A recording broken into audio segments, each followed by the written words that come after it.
اب میں اس شخصیت کو آپ کے روبرو لانا چاہتا ہوں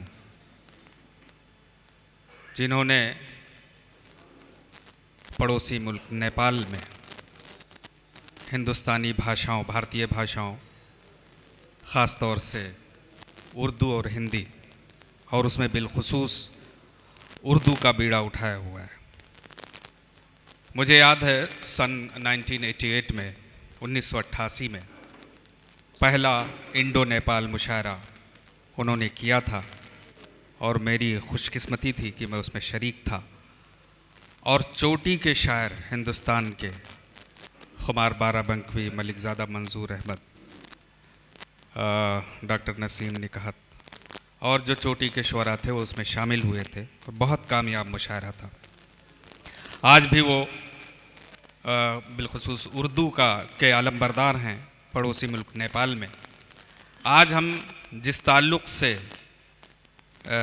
آج کا جشن منا رہے ہیں، جن کی ولادت کے سلسلے میں یہ جشن منایا جا رہا ہے، یہ مشاعرہ ہو رہا ہے، ان کے سلسلے میں کچھ باتیں اور ان کی دعائیں لینے کے لیے میں ملتمس ہوں، میں گزارش گزار ہوں عالی مرتبہ جناب زاہد آزاد جھنڈے نگری نیپال سے جو تشریف لائے ہیں ان سے کہ وہ تشریف لائیں اور ہمیں اپنی دعاؤں سے نوازیں۔ میں چاہتا ہوں آپ زوردار تالیوں سے ان کا استقبال کریں، ان کا سواگت کریں۔ السلام علیکم ورحمۃ اللہ وبرکاتہ۔ الحمدللہ کفا سلام علی عباد الذین اصطفی اما بعد فاعوذ باللہ من الشیطان الرجیم بسم اللہ الرحمن الرحیم۔ شروع کرتا ہوں اللہ کے نام سے جو نہایت ہی رحم دل اور ہم پر مہربان ہے۔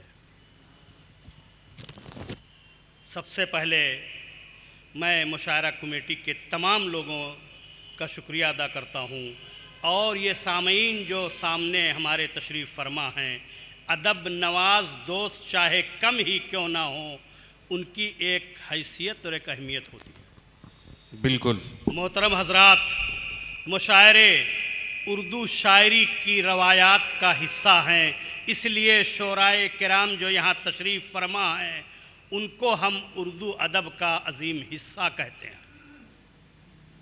آج کا یہ مشاعرہ جس عظیم ہستی، جس عظیم شخصیت کے نام سے منسوب ہے، 9 نومبر کو وہ ہستی پیدا ہوئی تھی اور یہاں اس دنیا میں اس کی تشریف آوری ہوئی تھی، وہ نام نامی ڈاکٹر علامہ محمد اقبال صاحب۔ علامہ اقبال نے، آپ دنیا کا ہر شخص جانتا ہے کہ انہوں نے ہندوستان کا جو عظیم نام بلند کیا ہے، آج تک دنیا کا کوئی شاعر ہندوستان کا یا اپنے ملک کا نام اس حیثیت سے بلند نہیں کر سکا۔ سارے جہاں سے اچھا ہندوستان ہمارا جیسا نغمہ دے کر کے ہمیں یہ بتایا ہے کہ ہندی ہیں ہم، وطن ہے ہندوستان ہمارا، سارے جہاں سے اچھا ہندوستان ہمارا۔ بتائیے کہ پوری دنیا میں اس سے اچھی شاعری ہو سکتی ہے؟ ہمارے ملک کو اتنا عظیم بنا دیا علامہ اقبال نے۔ یقیناً حق تھا کہ آج سے 20 سال پہلے ان کا جشن منانا دہلی میں شروع کیا گیا، جو سید حکیم صاحب نے شروع کیا، اور ہم ان کے بھی شکر گزار ہیں کہ اس سے پہلے علامہ اقبال پر کوئی مجلس یہاں نہیں سجائی جاتی تھی، اب یہ پوری دنیا میں عالمی یوم اردو کے نام سے یہ مجلس سجائی جاتی ہے۔ وہ شخصیت کیا تھی؟ انہوں نے ہم کو کیا دیا اور ہمیں کیا بتایا؟ اردو ہے جس کا نام ہم ہی جانتے ہیں داغ۔ داغ نے فرمایا تھا کہ اردو ہے جس کا نام ہم ہی جانتے ہیں داغ، سارے جہاں میں دھوم ہماری زباں کی ہے۔ محترم حضرات، آج ہم الحمدللہ جشن اقبال منا رہے ہیں۔ جشن اقبال علامہ اقبال کے نام سے آج کی یہ رات معنون ہے۔ ہم اس عالمی یوم اردو کے طور پہ مناتے ہیں۔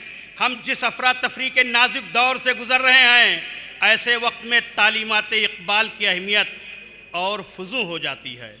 علامہ اقبال نے قوم کو جہاں اتحاد و یقین محکم کی دولت سے مالا مال ہونے کی تلقین کی، وہیں عمل پیہم کے درس کے ساتھ ساتھ کتاب و سنت کو مشعل راہ بنانے پر زور دیا۔ کھول آنکھ زمیں دیکھ، کھول آنکھ زمیں دیکھ، فلک دیکھ فضا دیکھ، کھول آنکھ زمیں دیکھ، فلک دیکھ فضا دیکھ، مشرق سے ابھرتے ہوئے سورج کو ذرا دیکھ۔ یہ شعر دے کر کے یقیناً یہ پیغام دیا ہے کہ اللہ تبارک تعالیٰ مشرق سے سورج اگا کر کے مغرب میں ہر روز ڈباتا ہے۔ محترم حضرات، ہیں تیرے تصرف میں یہ بادل یہ گھٹائیں، علامہ نے کہا تھا کہ ہیں تیرے تصرف میں یہ بادل یہ گھٹائیں، یہ گنبد یہ افلاک یہ خاموش فضائیں، یہ کوہ یہ صحرا یہ سمندر یہ ہوائیں، تھی پیش نظر کل تو فرشتوں کی ادائیں، آئینے ایام میں آج اپنی ادا دیکھ۔ علامہ اقبال نے دوستو یقیناً ہمارے ملک پہ جو احسان کیا ہے، ان کا انتقال یقیناً یہاں نہیں ہوا، اور اس آزادی سے پہلے 77 سال پہلے انہوں نے یہ نغمہ دیا جو یہاں کے ترانے میں ہر روز بچے مدارس میں پڑھتے ہیں۔ ان حالات میں اگر کلام اقبال کا مطالعہ کیا جائے تو یہ بات روز روشن کی طرح عیاں ہو جاتی ہے کہ اسلام کی روشنی سے دنیا کو منور اور تاریکیوں کو اجالوں میں تبدیل کیا جا سکتا ہے۔ اگر علامہ اقبال کے فکری سرمایہ سے فائدہ اٹھایا جائے تو کوئی وجہ مانے نہیں ہے کہ ہمارا یہ خزاں رسیدہ چمن بہاروں کا امی ہوگا اور بہاروں کا دورہ اس ملک میں ہوگا اگر ہم علامہ کے اشعار کو یاد کریں۔ حقیقت ہے دوستو کہ انہوں نے نوجوانوں کو تعلیم دیتے ہوئے کہا تھا، علامہ نے فرمایا تھا، سنیے آپ کہ اس قوم کو شمشیر کی حاجت نہیں ہوتی، اس قوم کو شمشیر کی حاجت نہیں ہوتی، اس قوم کو شمشیر کی حاجت نہیں ہوتی، ہو جس کے جوانوں کی خودی صورت فولاد۔ علامہ نے کہا تھا کہ ہمارا یہ نوجوان جو یہاں بیٹھا ہوا ہے وہ کیسا ہے، ہو حلقہ یاراں تو بریشم کی طرح نرم، ہو حلقہ یاراں تو بریشم کی طرح نرم، رزم حق و باطل ہو تو فولاد ہے مومن۔ انہوں نے اس نوجوانوں کو شاہین سے مخاطب کیا ہے۔ شاہین دوستو وہ پرندہ ہے جو فضا میں 15,000 فٹ کے بلندی پہ اڑتا ہے۔ نوجوانوں کو شاہین کہہ کر کے انہوں نے پکارا تھا کہ ہمارے شاہین نوجوانوں تم اٹھو اور اس ملک کو عظیم بنا دو، اس ملک کی عظمت کو بڑھا دو۔ ہم آج انہی کو خراج عقیدت پیش کر کے انہی الفاظ پہ اپنی باتوں کو ختم کریں گے۔ وآخر دعوانا الحمدللہ رب العالمین۔